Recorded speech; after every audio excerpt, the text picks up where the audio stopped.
Welcome back to another episode of the KFG Pod. I know it's been a while, but we're back, we're here, and as always, I'm your host and commissioner, Nick Suave Mayu. Let's ride today. We got a special episode, Thanksgiving special. We got a special guest coming in later, but first, let's get back to something we haven't done in a little while, and that is power rankings. Now, we're 11 weeks in, only 3 weeks left to go. Why not just do a little power ranking action? It's been a while. Let's start off easy. Number 10, we got Barrera. Not much to say here. 1 win, 10 straight losses. Barrera's season is over. Hopes to play a little spoiler, I guess. It has not been one to remember for him.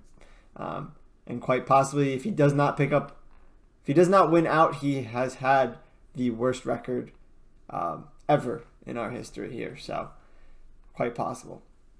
Next, at 9, I got former champ. Got G-Money. It's been bad. It's been really bad. Finally gets his team a little bit healthy. Back in action now, but too late for him. Again, another guy looking just to play the spoiler for everyone else. It's going to be his first non-postseason bid of his career. At number 8, despite the win last week, I got Emmett. When you're starting Nico Collins and I forget who else he had in there. Nico Collins, exactly. This is exactly why he's at number 8, but it's Nico Collins and Terrace Marshall, like rotating guys like that at the flex. I mean, it sucks because, you might be getting chased back. ETN's been awesome. Najee's finally good after the bye.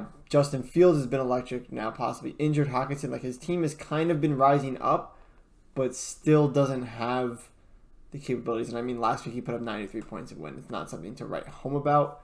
I got him at 8. To finish the year here. At number 7, I got Shijin. And I only got Shijin here because I think Shijin has even despite the one loss, I think if Shijin loses, he's done, but even despite that 1 point difference, I just think Shijin seems a little bit better. If he can get Kyler Murray back, he'll need that. I don't care that Pitts is on IR. That only helps Shijin because he can finally pick up a tight end that actually could give him a couple more points.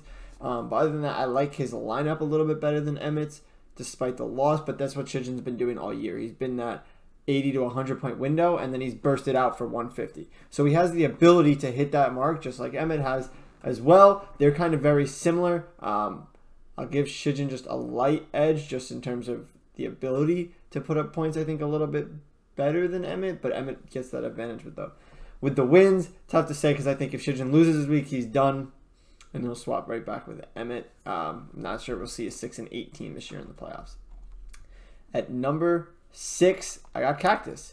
I think Cactus' team is super strong, and honestly can climb his way up. Honestly, from here on out, I think all these teams are kind of in that similar category. So I'd put that 7 to 10 range, like here on the scale, and then like everyone in that 5 to 6 and up, I honestly think has a great chance to win it all. I think all of these teams from 6 and up are strong as hell. You look at Cactus's team, and it's dominant. It's dominant, but we've seen it disappear at times. I really don't have a bad thing to say when I'm looking at this team. It's been really good, and he's projected some of the highest point totals I've seen ever. And I honestly think he'll just continue to keep rising in these power rankings. But I got him at 6 for now. At 5 and 6, the losing record. He's won 3 straight, though, and 3 impressive wins. He's one of the hottest teams so far come playoff time. At number 5, I actually have Steve. I think Steve's team, again, also really good. I think he's got, Burrow's been awesome this year. Derrick Henry, Josh Jacobs, like Diggs. These guys have been absolute beasts. If you can get a little bit more consistency and hope for the flex, Steve's also a dangerous team come playoff time. These are the weeds of things, man. These teams are all really good. At 4... this is going to be a little biased. At 4, I got Josh.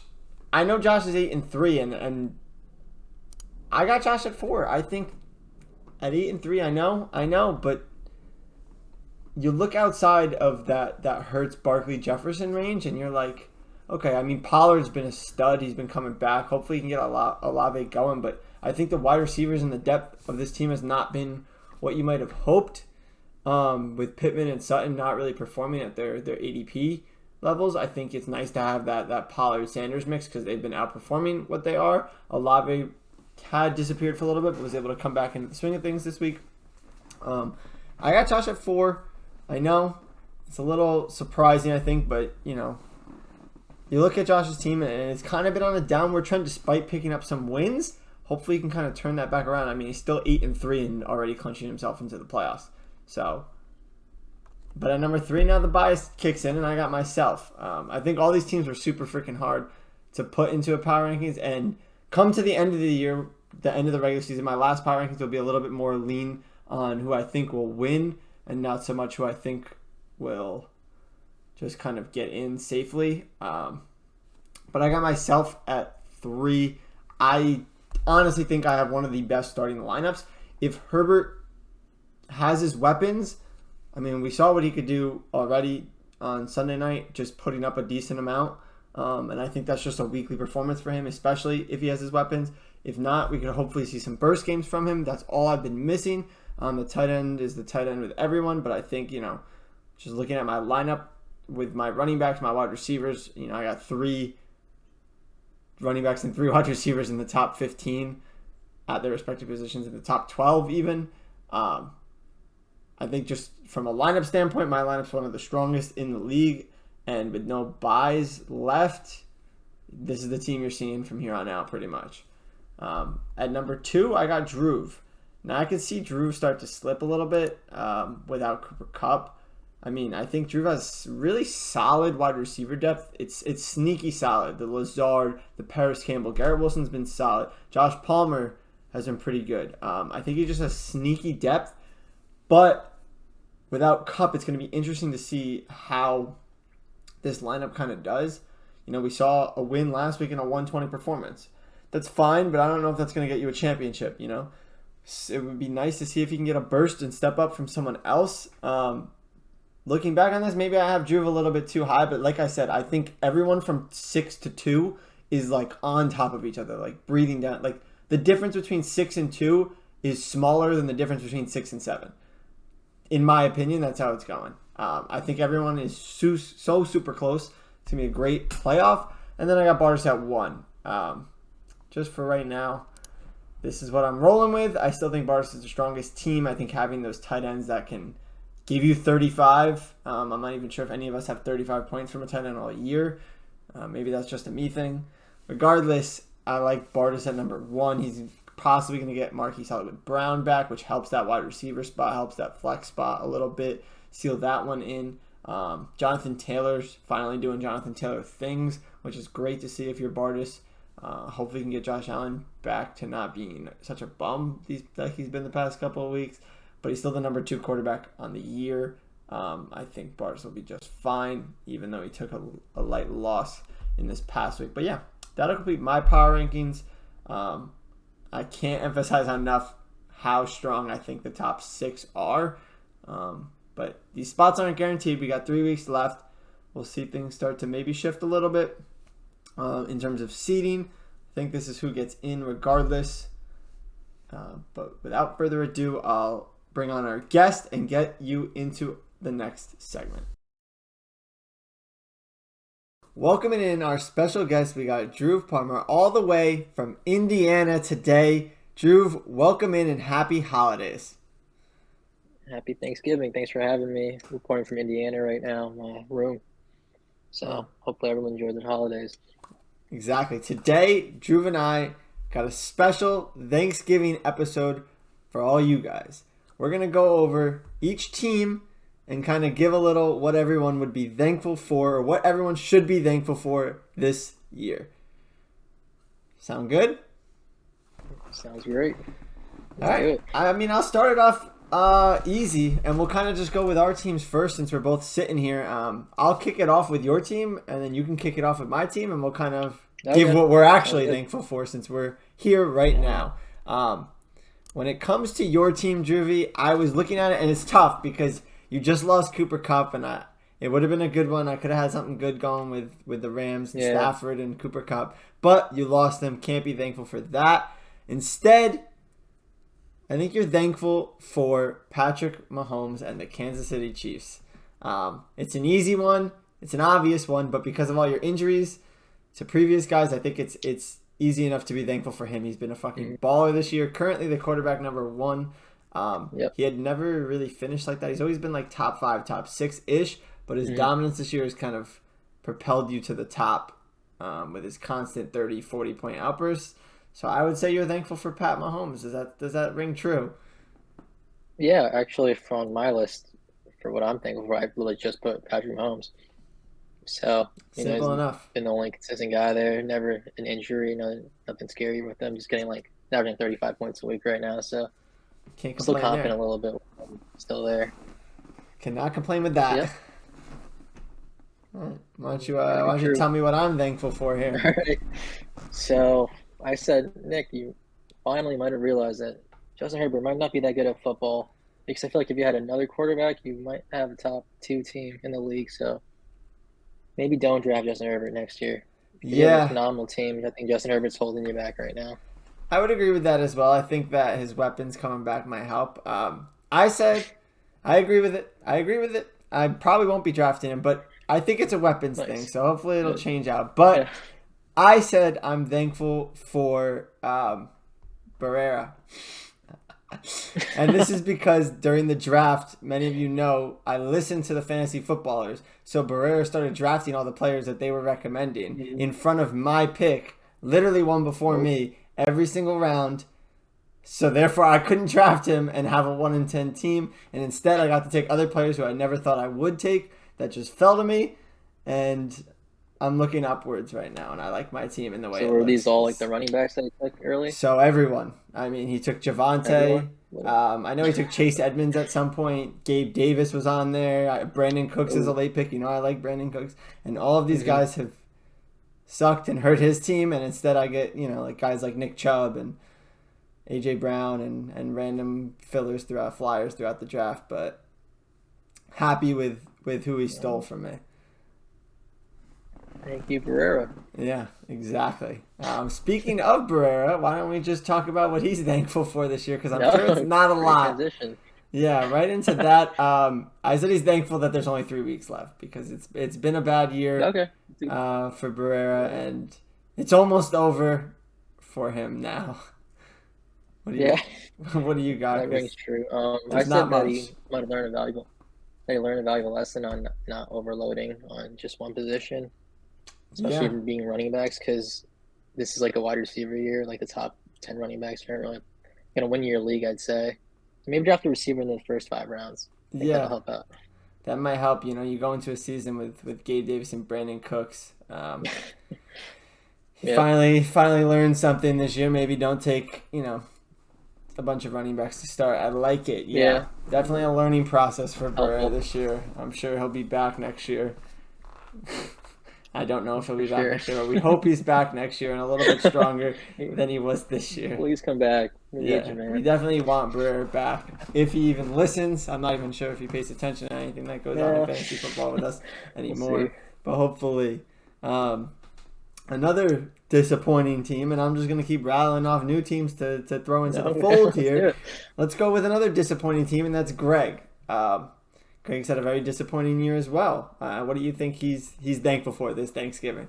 I'm thankful that he finally realized that the champion winning, missing the playoffs next year is being kept alive. I would say it's not a curse, it's tradition. So he should be happy that he accepted it, right? He should be thankful that he could add himself to the fantasy list of tradition to not make the playoffs. It's a humbling experience. Yeah. Everyone thinks you're going to make the playoffs, and guess what? It's okay. Everyone does it, You don't want to break the curse or the tradition that the league has kept together so strong. It's the strongest tradition we have in this league. Yeah. Because if he did make the playoffs, that would be cursed, because who knows what would happen if that happened. So, thank you, Greg, for keeping the tradition alive. Keeping this tradition alive.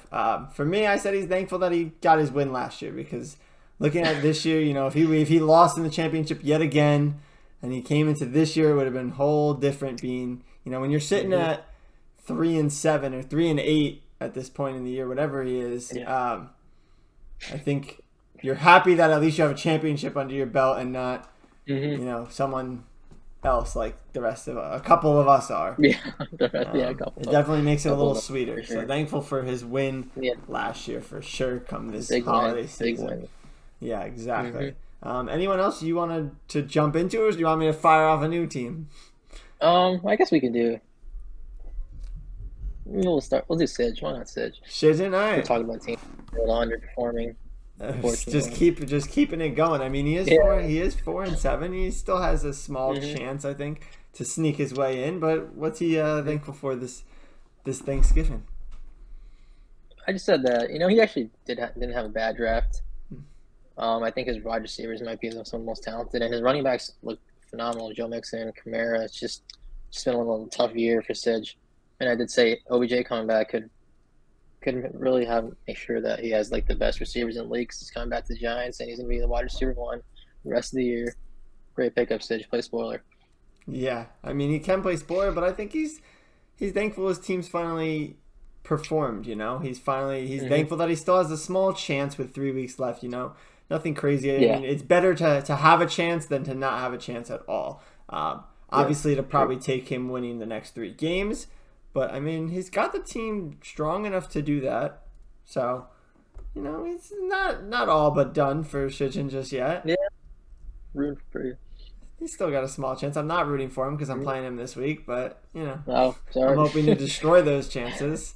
But it's still there. Still there. Yeah. Let's flip the table here and go. A couple disappointing seasons so far. Let's go to the guy who sits at top right now, and that's going to be Justin Bardis in the heavy package. Okay. Speaking of the heavy package, I said he's thankful for the heavy package. The rest of us in this league have had tight end problems since week 1 and will continue to have tight end problems. I mean, you hmm had Zach Ertz, but guess what? He got injured and is out. Josh Yep. had Goddard. Exactly. Guess what? Injured and out. No one else has had Rough. any help and any luck with their tight end this year, myself included. I think Bardis is thankful that he's got the 2 best and doesn't have to worry about that each week. Yeah. Very. Especially, yeah, they're the only 2 consistent tight ends in the league. Yep. So great, good job by him. Actually, who would have thought? You know. So yeah, I said Marquise Brown returning. I think Yeah. like his lineup on paper looks very scary. Especially John Taylor is actually looking okay. So I guess we could also say he should be thankful for Jeff Saturday because John Taylor has fantasy relevance again. So Jeff Yeah. Saturday, Bardis Yom, thank you. Big time. I mean, Bardis has been the number 1 Colts hater this year Yeah. until Jeff Saturday got there, and now Mm-hmm. Bardis might be on Team Indiana. Definitely. Right there with you. Team Indiana, baby. No, Marquise Brown is Move here. a good addition to be thankful for because Bardis has had one of the weaker Mhm. wide receiver rooms this year. Yeah, for If you sure. can get Hollywood Brown for his first game in a heavy package uniform, hmm it might He look might not fit good. the Yeah, heavy he is package. he's a Might be a small little package loose. kind of Jersey guy. might be a Yeah, little. yeah. Yeah. I don't know if he's got a heavy set on this team. Yeah. Well, we'll see. We'll see. Nice. I like that. All right, couple teams left here. Let's keep the trend going. Let's go to We Josh Warren. got Josh Warren. What is Josh thankful for this year? Hmm. This is a few things. You can start off with Saquon because he's actually helping out the Giants. So, it's like a win-win for Josh because he gets to watch, a generational running back help out his favorite team play. I also said maybe that not enough people are hitting on Josh for having Deshaun Watson on his roster. So maybe people should He's be sneaking a under little the more for radar him. with that hold Yeah, on he's his doing roster right now. yeah, it's like his 5th time on his team this year, and not enough backlash. So maybe Josh be thankful for us for that. Yeah, for holding back a little bit on that. Yeah, man, holding back. Poor Yeah, guy. I like it. I Which was is right what there we with got. you on that. I said that he should be thankful for the New York Giants. Both hmm fantasy and non-fantasy related. This is the first year I think Yep. where Josh being a Giant fan has paid off for fantasy football. Trading up to draft Saquon, who's been a top 5, top 3 back all Yeah. season. Obviously not a good week last week, but regardless, it's the one time him being a Giant fan and actually moving up to get a Giant has worked out in his favor. hmm And thankful that the Giants are 7-3 in Thanksgiving because we haven't seen that in a long time. Yep. Very So true. Josh, Very true. even though we take losses, sometimes be thankful for our New York Giants and Saquon Barkley. Let's be thankful. We're all thankful. That's what this episode's all about. Yep. Just being Give thankful. them thanks. I'll give you a quick word from our sponsors. And now that we're back, um, let's get to our last three teams that we haven't done yet. Let's go around and let's start it off with last three. Let's go with Cactus. Kyle Cactus Bardis. What's he thankful for this season? I said he's thankful for the Miami Dolphins. Tyreek Hill has been unfucking stoppable. Tua's been great, and without them, Cactus would have been in a downward trend. You know, Prescott got injured in week 1 and was out for 6 weeks. Yep. So that was his only quarterback on his roster. He picked up Tua, and the way him and Tyreek have been playing together, he's thankful for that Miami Dolphins team for going and getting Tua or Tyreek Hill, because both of those guys have been dominant for Cactus when healthy and when playing. Yeah, Kyle's team's looking amazing right now. Every week's projected like between like 140 and 150 now. It's like the highest in the league. Yep. Well, you know, I went a different route. I said you should be thankful he's playing Barrera this week, because now you can just sit back and enjoy the Thanksgiving weekend. No stress about fantasy football. Yeah, especially since he's been sitting in that tight spot for a race for the 6 seed. Yeah. Get a nice easy week against Barrera. Sit back for the holidays. Have some turkey. Enjoy your holidays, Kyle. You got an easy one this week. Yeah, go back to 500 and kind of solidify himself in that. Right. In that 6 seed. Nice. I like that one. That's a good one. Yeah. Last two. Yeah. Let's go with Steve. Steve, this holiday season, I said he's thankful to be sitting in a playoff hunt with 3 weeks left in Thanksgiving. It hasn't been like that for Steve ever. You know, he's never really been on the edge, and this time he's sitting at the 4 seed, well into the hunt, with 3 weeks to go. Be thankful that you're in it with us, Stevie. I like it this year. I love what he's done so far, and I hope he can keep it going. What do you got for him? Yeah, I got something along the same lines. I said that, you know, we should be thankful that we do 16 playoffs. Now, not that his team's not good this year, but it's like he's almost a shoo-in for the playoffs now. So yeah, we're almost guaranteeing that Steve's going to make the playoffs. So good for him. Yeah, I think we're all thankful for the 16 playoff, because I was just thinking about that the other day with how close the 4, 5, 6, 7 area is. We're all a game apart, 5 and 6 versus 6 and 5, and I'm sitting at 6 and 5 right now. I just beat Steve, but I'm technically in 5th because of my points differential with Steve. Yeah, but yeah, I mean, I could see 5 teams realistically finishing at 8 and 6, maybe even 6 teams. So it'd be an interesting one. If it'd be very similar to 2 years ago and you know how that went. We don't need to get into that, but yeah, 2 we years know ago how that went. When a couple people got left out of the playoffs, that initiated the switch to 6 teams. But yeah, I think we're all thankful for that this year. Less drama. Definitely. And certainly, last but not least, we have Emmett O'Brien. And Drew, you know Emmett well. What is he thankful for this I mean, I got to go season with the Jets draft. Their rookies look phenomenal, and they're definitely pieces that could be on like a contending team for a championship team, even. Maybe not with Zach Wilson, because he's throwing them under the bus.